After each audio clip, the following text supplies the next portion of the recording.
What do FBI negotiators and top salespeople have in common? Well, they never let the other side take control. When I learned how the FBI dominates negotiations and applied their tactics to my real estate business, my deal flow exploded and I closed millions in sales. So in this video, I'll break down the top 3 FBI-approved negotiation techniques to help you win more deals, close bigger sales, and stay in control of every negotiation. To start, let me show you how an FBI negotiator used one simple technique to outsmart kidnappers and save a hostage, and how you can use the same tactic to win in business and sales. In 1998, deep in the South American jungle, Jose, an American tour guide, was leading a group when masked gunmen burst from the trees. Before anyone could react, they seized Jose and vanished into the jungle. Hours later, his wife's phone rang. "We have your husband. If you want to see him alive, we need $150,000.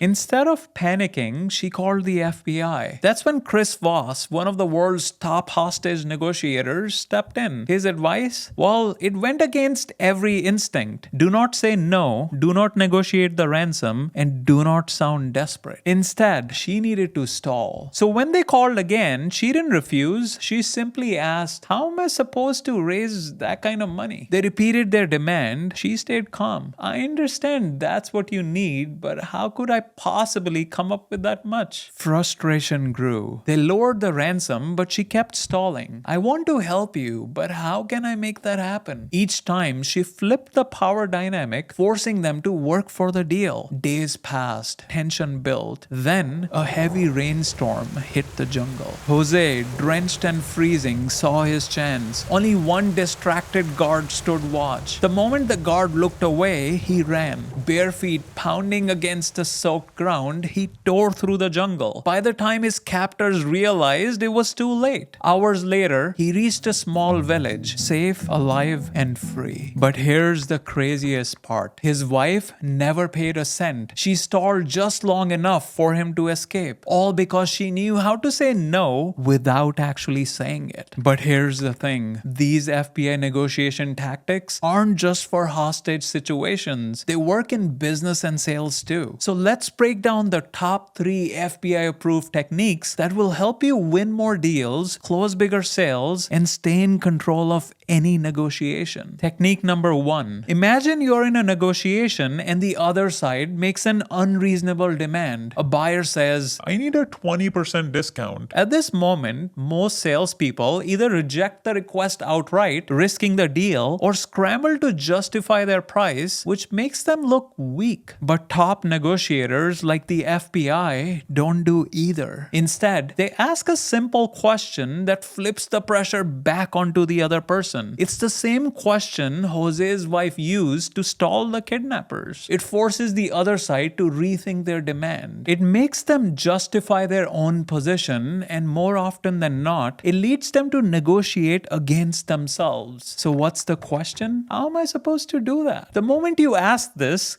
the dynamic shifts. The buyer now has to explain why they need the discount or reconsider their request entirely, and suddenly you're back in control. Technique number 2. Most negotiations stall because the other person feels unheard. Buyers hesitate, clients push back. They say things like, "This feels too expensive," or "I need more time to decide." At this point, most salespeople make one of 2 mistakes. They either jump into problem-solving mode, trying to convince the buyer why their concerns aren't valid, or they ignore the hesitation, pushing forward and hoping the buyer won't back out. But top negotiators like the FBI do neither. Instead, they use a technique that instantly lowers resistance, builds trust, and gets the other person to open up. It's the same method FBI negotiators use to diffuse hostage situations. They don't argue, they don't convince, they label emotions. Why? Because by simply identifying what the other person is feeling, they make them feel understood, which makes them far more willing to move forward. And in sales, this shifts the entire conversation in your favor. Here's what it looks like in action. A buyer says, "This is too expensive." Most salespeople get defensive. "Actually, our price is very competitive for what we offer." But an FBI negotiator would say, "It seems like price is your biggest concern." And that small shift changes everything. everything. Why? Because instead of arguing, the buyer opens up about what's really holding them back. Maybe it's budget, a bad past experience, or needing more value. Technique number 3. There's a moment in every negotiation where the other person suddenly drops their resistance and starts agreeing with you. FBI negotiators know exactly how to trigger this moment. They don't push, they don't argue. Instead, they get the other person to say 2 simple words. That's right. Why is it so powerful? Because when someone says that's right, it means they feel understood, not pressured. And once they feel understood, they're far more likely to move forward on their own. So how do you do this in sales? You summarize their perspective better than they can. A buyer says, I'm worried this is too expensive. most salespeople jump in with, I totally understand, but the value you're getting is worth the price. but an FBI negotiator would say, it seems like what you're saying is you have made investments before that didn't pay off, and you don't want to make the same mistake again. The buyer nods and says, That's right. and the second they do, they feel heard, which makes them open up to the conversation instead of resisting it. But here's the thing, these 3 techniques will help you win deals, but if you want to sell faster and close more, you need to tap into buyer psychology. So watch this video next, where I break down 15 powerful psychology tricks that help me flip over 500 properties.